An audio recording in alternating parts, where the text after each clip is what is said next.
welcome to the most important things in life presentation. I am Millard Shukree, your host and also a participant in this program. All right, so what we're going to do first, before we bring up the other esteemed people to do their presentation, I'm going to, attempt to give you my topic, my spin on it, which is about the family life. Okay, so give you a little history about me. I was born Millard L. Monroe Jr. In Newark, New Jersey. For years, I worked there. Much like you, Kwame, I worked with troubled inner city youth with Quest Youth Services as a head counselor.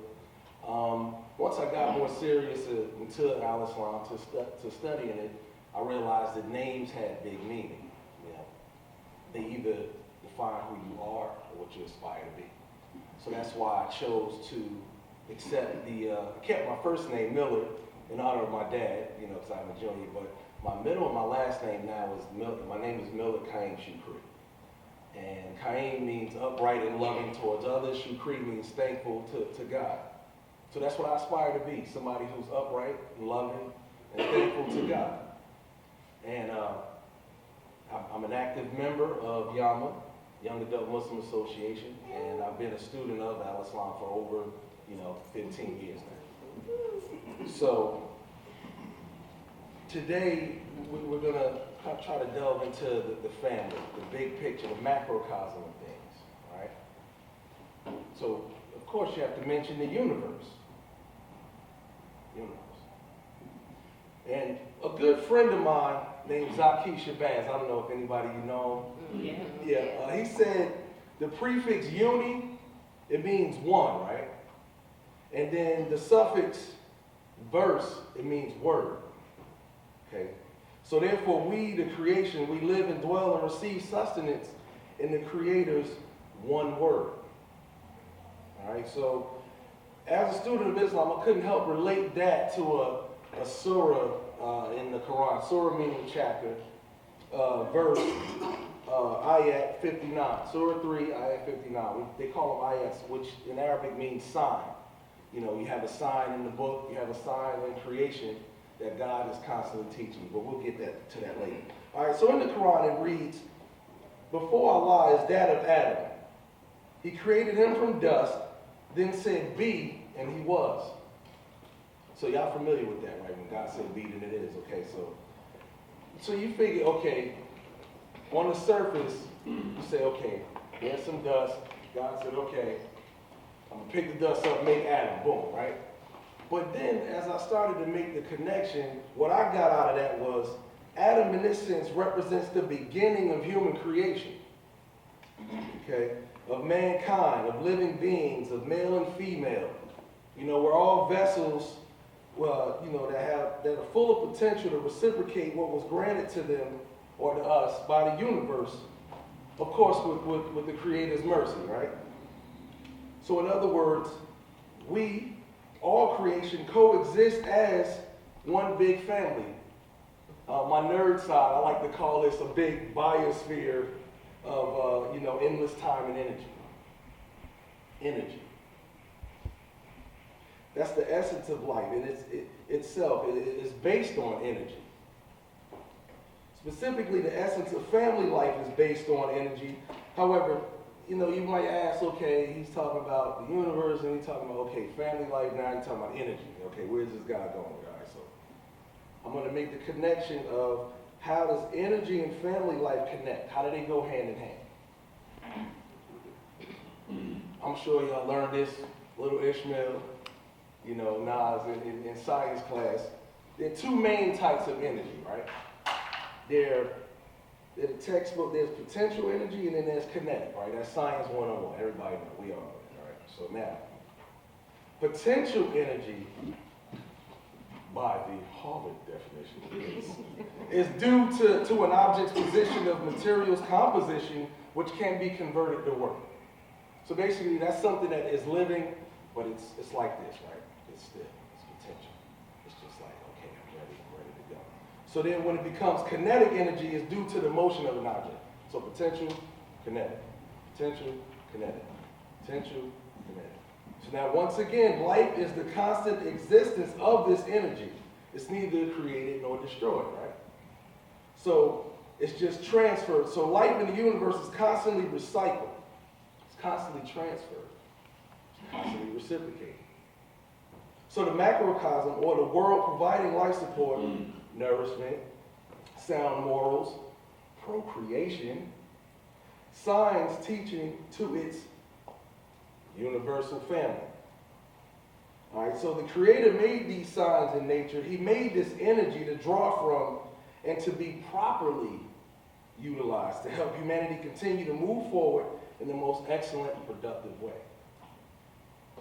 So giving and taking depends on us, on each other.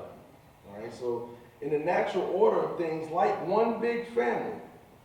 So now, I recall reading another surah, another sign from the Creator, in 7, verse 189 of the Quran, and it reads, "It is Allah, God, who created you from a single person and made his mate of like nature in order that he might dwell with her in love. When they're united, she bears a light burden and carries it about unnoticed. And when she grows heavy, they both pray to their Lord, saying, 'If you give us a goodly child, we vow we shall forever be grateful.'" All right, so here's a connection I made from these beautiful teachings. All right, so Allah, the Creator, makes things in twos, in pairs. Now, you remember earlier I mentioned potential, kinetic, right? Man, woman. All right, so things are in twos for a reason. They have two legs. What do you do on your legs? Balance. Balance. So things are in twos for balance, for ultimate balance. So one creation helps the other, like family's supposed to do. One supports the other. One reciprocates to the other. The ever-present transference of energy in pairs. Potential, kinetic, the cycle. Man, woman, makes a child for social advancement. We're all blessed with the tools, the signs for the universe and undying energy. And it's up to us to transfer it and make use of it in the most sound and peaceful way. So we have to be like mirrors to each other and foster and maintain that strong family base to keep life itself going with excellency and be productive while living and leaving a legacy once we move on to another realm. And that should be our main focus. That right there. So that's our contribution to the universe that's so generous to us. People often say, I don't know what my purpose is here for. That is your purpose. Everybody's purpose, whether it's potential or kinetic. You are to transfer energy, to feed off of the things that are given to you, to give back to you. Whether it's a talent, whether it's a skill, whether it's teaching. So you get the point, all right? So now we depend on the elements and our children depend on us. The success of all of this depends on how much responsibility we take for one another. It should be a conscious obligation to your immediate kin in the world abroad. This reinforces the fiber that holds the material of coexistence together. This produces better energy in the universe, making connections such as 2 equals balance. It preserves the wisdom for generations to come, and it preserves that proper perception of what we're here for. Forever reminding you of the meaning of life, the meaning and purpose of your family. We're all we have. We need us, and the Creator knows that. The energy is neither created nor destroyed, and this is an attribute of God. It's an attribute. And the proper concept and application of your role in family allow your full potential to be seen, felt, and appreciated, and carried on forever, right? That's the point. So I look at marriage, just give you a few comments, I look at marriage as one of the ultimate forms of devotion, right? And also, it's lots of signs in creation, that always remember things come in pairs for a reason, So I'll leave you with this quote. I don't know where I got this quote from, but it was an unknown source, but I thought it was profound, yet simple. So it says, hate has 4 letters, but so does love. Hate, love. twos. Enemies has 7 letters, but so does friends. Lying has 5 letters, but so does truth. Hurt has 4 letters, but so does heal. Transform every negative energy into an aura of positivity. It's your perception that makes the difference in the way you feel. Never forget the positive energy with your loved ones and your friends and the universe beyond. And that's my presentation on family. Thank you for tuning into my talk, The Most Important Things in Life. If you're interested in buying one of these t-shirts, you can visit the website godtheirresistible.com or islamisthetruth.org. Okay, now, told you that marriage is like one of the ultimate forms of devotion, so it's only fitting that I bring my better half up. And what she's going to, I can say we, even though we're 2 pairs, we're still one. All right, so what we are going to do today is talk on education. So let me just give you a little background on Jullanar Shukree. She's a Muslim, mother of 2, the wife to yours truly, like I said. She's currently a 4th grade teacher at Cary Elementary in Hampton, Virginia. She's a graduate of Old Dominion University with a BA in education and graduated from Norfolk State with her master's in community counseling. So you can tell she don't play around with education in the house, nowhere. She loves music and writes poetry and lives it. Ladies and gentlemen, Jullanar Shukree. Voice. I'm talking all day to my students, but I use it anyway. I decided to do my talk today on education. It's just what I know. It's what I do every day, working in the classroom, and I call myself a professional student. I've gone to school so long. But my talk is titled Not Enough, and I decided to do my talk on not enough because oftentimes we as parents, we feel like we're doing enough, and a lot of times we're not. And I'm just here because I want to give you the perspective of a teacher opposed to the perspective of a parent, and I'm both, so I get both sides. But, you know, it used to be okay to just drop our kids off at school. You know, we feel like we're getting them there on time. If they're there every day, we're doing what we need to do. Like, we're doing enough. But it's not enough. We pick them up. We ask them, hey, baby, how was your day? As long as they didn't get in trouble, as long as the teacher didn't call you about your child, you feel like I'm doing enough, you know. But it's not enough. And I think the reason why a lot of parents don't do more is because we're busy. We're very busy parents. I know Camille and I, we're involved in our religious organization. You know, you have other people in your family that you may be taking care of. Somebody may have a health problem. Like for us, you know, we take care of his dad, you know, who's elderly and sick and has health issues. And then we have 2 little kids. So it's just everybody is busy. Everybody has a lot of stuff going on. So you can't always be the parent who is the PTA member, you know, or you can't always be the parent that's up at the school, you know, 3 and 4 times a week, because we have something like that too. But they don't have quite as much on their plate as some of the other parents do. They may not work. They may be blessed to not have to work or something like that. But a lot of the parents that I deal with, I work in a Title I school, a lot of the parents that I deal with, they are working not just 1 job or 2 jobs, and a lot of them are single parents. So, you know, I keep that in the back of my mind, you know, when I'm dealing with my parents, to say, don't pass judgment because they can't always come up to the school or they may not be calling you every day. So what I kind of wanted to do was just put together something that just real simple. It's stuff that most of you all probably already know, especially if you have kids, but just to put it out there that these are things that you can do if you are busy. These are things that you can still do to show the teacher that you're involved in your child's education. So my hubby is going to help me pass these out. The first thing I put on the list is meet the teacher. Every year at the beginning of the school year, your school, wherever your child goes to school, they'll usually have a back-to-school night or an open house.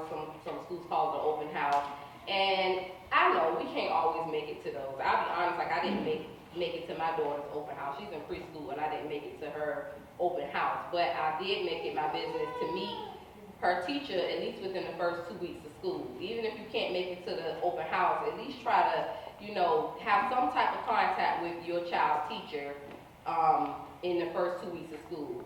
And the reason why I say this is because you just want to know who your child is dealing with. And you'll be surprised that some parents, I never meet some parents until the end of the school year or until we send home what we call a retention letter to let them know that their child may be being retained.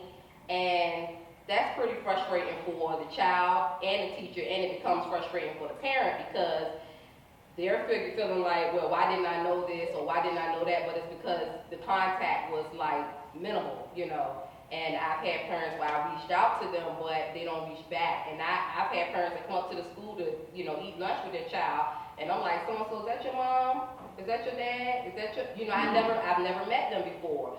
So just try to make it your business to at least meet your child's teacher within the first 2 weeks of school. And if you just absolutely cannot get up to the school and, meet your child's teacher, at least call them on the phone and let them know that that's what the reason is. Like, I really wanted to make it, to meet you. I really wanted to come to open house, but, I have to be at work or whatever, but I just kind of wanted to call you and introduce myself to you and let you know who I am, so that we can have a good line of communication. So that's the first thing I suggest. Meet your child's teacher.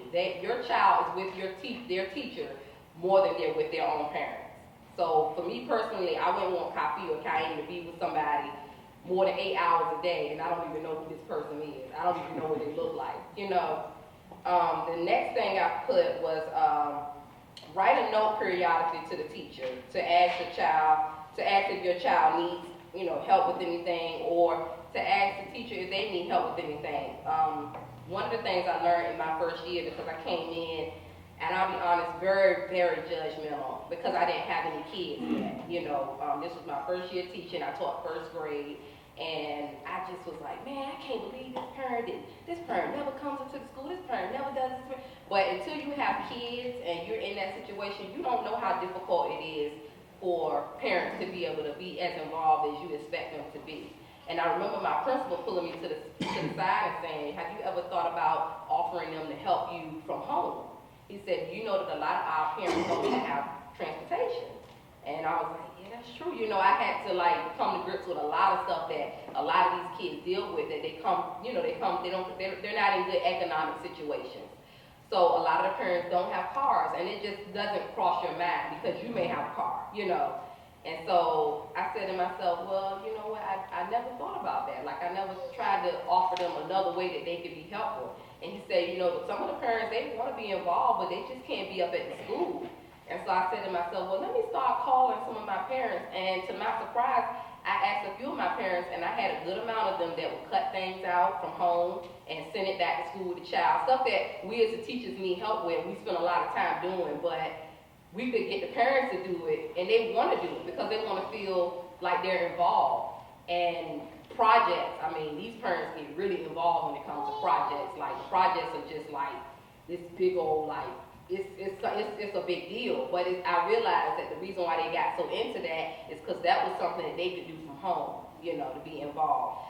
So just periodically write your teacher a note. It could be in, I use something called agenda books. It could be on a blank sheet of paper, just a note saying, I'm just checking in with you. I don't have time to come up to the school, but I'm just checking in with you to find out does my child need help with something. The parent-teacher conferences. Call the teacher if you can't do a face-to-face conference. And trust me, it's more convenient for the teacher, and a lot of times it's more convenient for the parents. We don't need you to be in our face. We don't want to be in your face. You don't have to be sitting right in front of us for us to relay important information to you. You can call us on the phone, or you can have us call you on the phone. So that's just another suggestion of a way for a parent to still be involved in their child's life and know what's going on with their education. But if you can't make it to the parent-teacher conferences, because a lot of times they start at 4:30, and a lot of parents are still at work at 4:30, and they can't take off because they don't get paid leave or whatever. So just you might can call them on the phone. Ask them, can you call them on the phone? The other thing I say is Give the teacher your real phone number and email. Teachers love to text and email. Trust me, they do not want to be on the phone with you all day either. I have a life. When I leave school, I'm not one of those teachers that stays in school all day long, takes a whole bunch of papers home, grading them. I don't do it. Like, I stay at school to get what I need to get done at school, and when I'm done, I leave and I go home, and it's about my children and my family and what I want to do with my kids. Now, I personally do give parents my cell phone number, and for some, it's been a big mistake, but I've had more success than not. I have one parent who I wish I had given her my number. She texts me like every day, sometimes 10 o'clock, sometimes 11 o'clock at night, but that's like 1 out of the 15 that I've given my phone number to, and they only text me when it's something important, But I'm one of those teachers, even though they say no cell phones, I pull my cell phone out right in the middle of class, and if a child is misbehaving or if they're doing good, I pull my phone out and say, I got your mama number on my phone, and I will text her. And I've done that. I've pulled my phone out, and I've texted them right in the middle of class, or I've got them on speed dial, and I call them right in class, here, let's talk to your mom, And it's just a great tool, man. I'm telling you, it's just a great tool to have, because a lot of times parents are busy, and for some reason it's like this, I don't know, it's the stigma of what parents think about all the teachers. I don't know what they think about all the teachers. I guess I don't have the perception because I'm also a teacher, but it's like almost like a fear, like, parents don't feel comfortable talking to the teacher, because they see the teacher and they maybe see this perception. I don't know what it is. It's just like a little roadblock. But a lot of times we can reach out to you through text if phone calls and it's not what you feel comfortable doing, or email.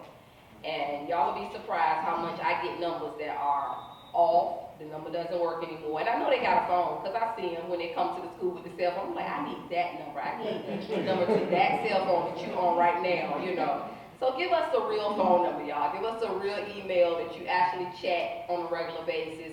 I'm Facebook friends with a few of my parents. I don't Facebook friends with my students, but I will Facebook friends with my parents because I feel like that's another outlet. It's a form of technology, and as long as you use it responsibly, I feel like it can be beneficial to keep in contact with your parents. So the other thing I put up here was assist your child with homework every night, or at least monitor and check it.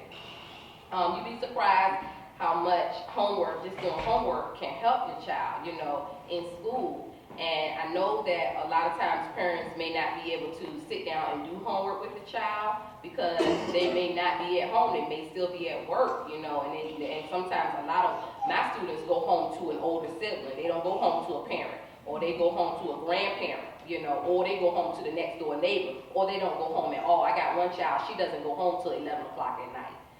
So, so I get it that it's not the typical everybody gets off at 5 o'clock, the family comes home and eats dinner together, and mom and dad helps you with your homework. It's not that situation for a lot of people. I get that.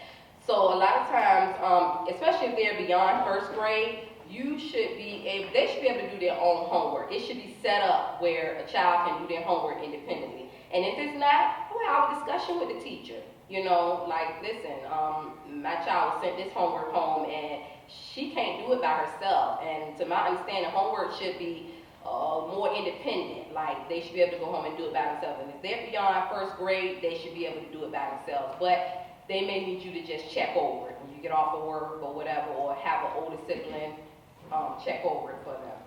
And the last thing I wanted to put up here was become educated. It's really frustrating as an African-American female teacher how much goes above our radar because we're not educated. I see a lot of kids, like a lot of African-American boys being put in SPED classes. And I sit in these meetings, and I'm not allowed to say this at work, but I can say this to you guys because I'm off the clock right now. But I see a lot of parents come in, they just sign that paperwork. They don't read it. They don't know what it's saying. They don't know what it means.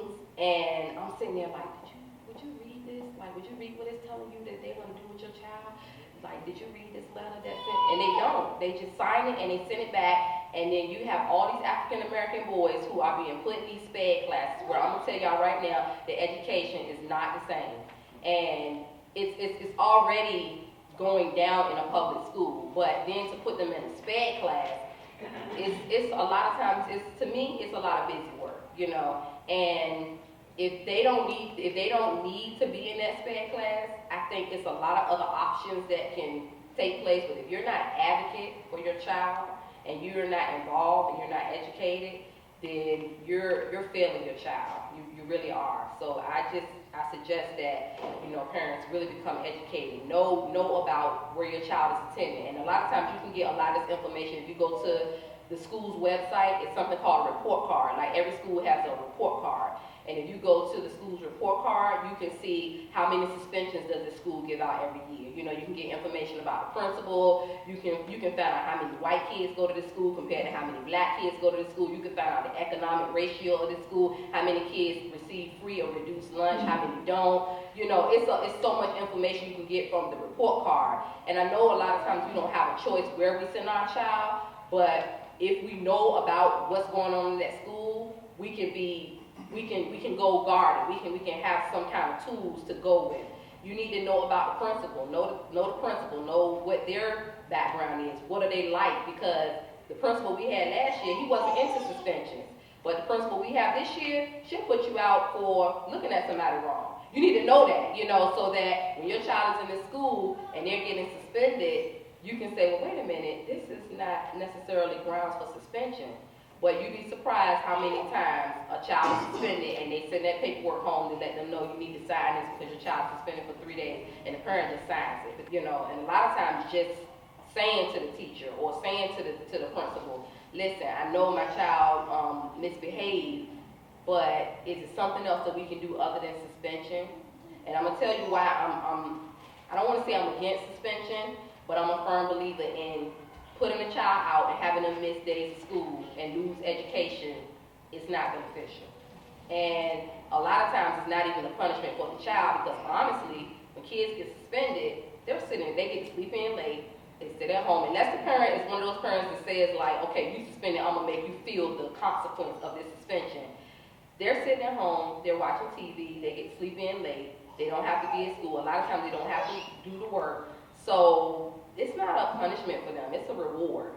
So I wanted to do this. I don't think let me do the mic because everybody doesn't have a loud voice.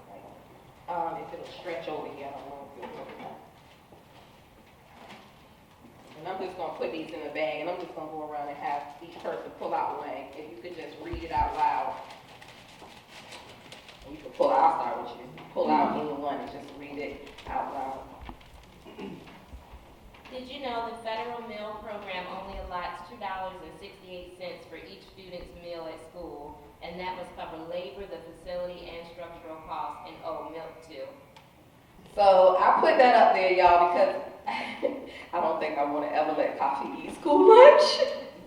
But it's not healthy anymore. Like, the school lunches are not healthy anymore. And unless I won't say it's not healthy, but if they don't make the right choices, it can be a not healthy lunch. When they go through the line, they're supposed to pick certain things, but they don't always pick what's healthy. They don't always get a fruit, or they get a fruit and they throw it away. So a lot of times the lunches that they're being served is not a healthy lunch, and you know this, Khadijah, because you're in the school too. So we see what the kids are actually eating. Like last week they had pizza, and y'all, I'm telling y'all, it was grease like dripping off of the pizza, and I'm like, there's no way that that's a healthy lunch. It's just not. And I see why now when I started doing the research on lunches, and they're doing some things, putting some things in place now to try to make lunches more healthy. But when I did some research on it, I said $2.68, like, you spend $1 on a pack of, like, that's not a lot of money to buy a healthy lunch. And then you're talking about it's not just covering the food, but the facility too. So just think about that, you know, when your kids are in school, you might want to consider packing them a lunch. Did you know only 27% of African American male SPED students graduate from high school?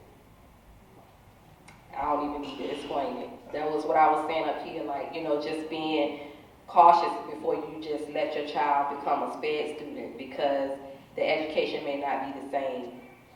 So just read everything. If your child is one of those children that are up for SPED, or they're trying to put them in an inclusion class, just read everything and just be knowledgeable about it and do your own research before you sign off on that paperwork. Did you know just doing homework every night will increase your child's test scores, form healthy work habits, build confidence, and instill discipline? A lot of times parents shy away from doing homework because they don't know how to do it, because it's a different way that everything is taught now. Like, I had to relearn how to do multiplication. When we were in school, you just multiply. You just multiply. 4 times 4, you maybe draw 4 circles out and put 4 dots in each circle, and you count it if that's the way you know how to do it. Now they do all of these, there's something called a lattice method. And you get graph paper, and you gotta do, and I was like, what in the world is this stuff? So if I was not a teacher, I wouldn't know how to do it. So it's kind of embarrassing to the parent when a child comes home and says, Mom, can you help me with this? And you can't help your child because you don't know how to do it yourself. So a lot of parents shy away from helping their kids with homework, but you don't have to get it right, you just have to do it. And I tell my kids all the time, I'm not looking to see if you just got it right. I just want to know that you went home and you made an effort to do it, because I know that that's what's the result. It's going to teach them discipline, and it also gives your child confidence, because the more they do something, the more confident they are doing it. It's just like a person that's going to school to learn how to do hair. The first time you do somebody's hair, you might not be as confident, so the hairstyle might not look that great. But after you keep doing these braids over and over and over again, you get confident. Girl, I'm gonna have your hair snatched in a minute. Like, you know what you're doing, so you feel confident in it. So just have them do their homework every night. Did you know students who have been suspended are 3 times more likely to drop out of school? This is what I was telling y'all about fighting it. You know, I know at our school we do something called handbooks, and in the handbook it tells you what is grounds for suspension, like what the crime that and the punishment that'll go along with the crime. But a lot of parents don't read these handbooks because they're kind of thick, so they just sign it back and they send it back to school, and they don't know that, wait a minute, I thought you said that this is what has to happen before a child is suspended. A lot of principals, you all, and a lot of teachers don't want that bad seed in their class. So it's easier for the teacher and it's easier for the principal to put that child out so that they won't bother anybody else. Is that it? Okay. All right, they cut me off my time. Sorry, y'all. I love to talk. I love to talk. Oh, it was just one more. I just want to add the other one. About the teachers in the school system. There are not enough African American and male teachers in the school system. Most of the teachers in the school system are white females. So when we're talking and looking at our African American black boys, we need to think about that's what they're emulating, the female white teacher. Thank y'all. Sorry. Thank you for tuning in to my talk, The Most Important Things in Life. If you're interested in purchasing one of my books, God the Irresistible, Facts About Islam, or the 25 Myths About Islam, visit my website, islamisthetruth.org.